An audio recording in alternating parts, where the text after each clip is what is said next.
Hello बच्चों, आज की इस टॉपिक में पढ़ाते हैं फ्यूज तार के बारे में कि फ्यूज तार क्या होता है या किन किन धातुओं से मिलकर बना होता है और इसको परिपथ में किस क्रम में जोड़ा जाता है। जैसा दिख रहा है कि ये एक फ्यूज है, ये चीनी मिट्टी का बना हुआ है। देखो इसमें दो टर्मिनल ये दिखाई दे रहे हैं कि ये और एक ये। इन्हीं टर्मिनलों के बीच में एक ये वायर आया हुआ है, ये इसी को क्या कहते हैं? फ्यूज वायर कहते हैं। ये या इन्वर्टर वगैरह में इस तरीके का फ्यूज होता है, देखा होगा ये। तो ये फ्यूज तार जो है किन धातुओं से मिलकर बना होता है? तो ये मिश्र धातुओं से मिलकर बना होता है। फ्यूज जो तार है मिश्र धातु से मिलकर बना होता है। कौन कौन धातुएं होती हैं? एक तो सीसा होता है, आपका सीसा, टिन होता है और तांबा होता है, कापर। ये तीन धातुओं से मिलकर बना होता है। ये आपका सीसा जो होता है ये 75% होता है और टिन होता है ये 20% होता है और तांबा कितना होता है? 5% होता है। तो फ्यूज तार सीसा, टिन और तांबे की मिश्र धातु से मिलकर बना होता है। इसका जो गलनांक होता है ये कम होता है, इसीलिए इसका गलनांक क्या होता है? कम होता है। कितना? लगभग 200 डिग्री सेंटीग्रेड। लेकिन इसका जो प्रतिरोध होता है वो उच्च रखा जाता है, प्रतिरोध अधिक रखा जाता है। इसका प्रतिरोध अधिक रखा जाता है जानबूझकर। ये और किस सिद्धांत पर कार्य करता है ये? तो धारा के ऊष्मीय प्रभाव पर काम करता है। धारा के ऊष्मीय प्रभाव पर काम करता है। और इसको किस क्रम में जोड़ा जाता है? तो हमेशा इसको श्रेणी क्रम में जोड़ा जाता है। किस क्रम में जोड़ा जाता है? श्रेणी क्रम में। और किस तार में जोड़ा जाता है?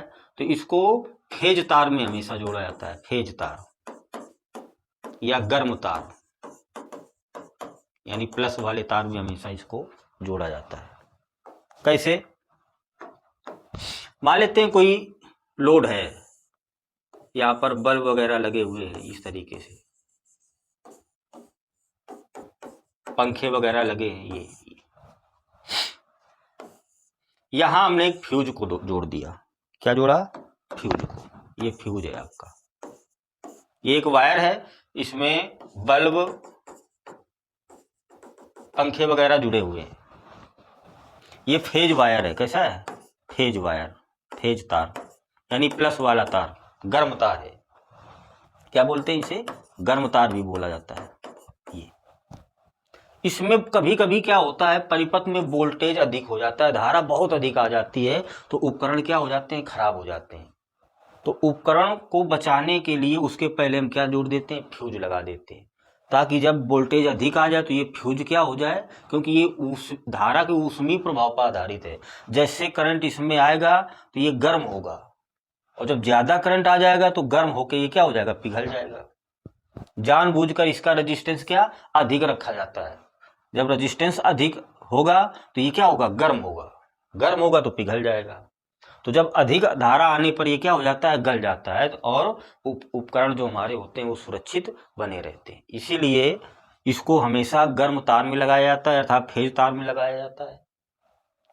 फ्यूज तार को किस में लगाया जाता है? फेज तार में लगाया जाता है। और श्रेणी क्रम में एक ही लाइन में जोड़ा जाता है, एक ही तार में जोड़ा जाता है। अगर हम इसको समांतर में जोड़ दें, किस क्रम में जोड़ दें? समांतर में। एक तार और लगा दें ऐसे ही। मान लेते हैं वोल्टेज अधिक आया, धारा अधिक गई।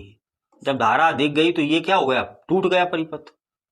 तो धारा आगे तो जाएगी नहीं। जब धारा आगे नहीं जाएगी तो ये समांतर में जोड़ रखा है, तो वो धारा रिटर्न होके इधर से चली जाएगी और उपकरण में चली जाएगी, तो भी उपकरण हमारे क्या हो जाएंगे? खराब हो जाएंगे। इसलिए हमेशा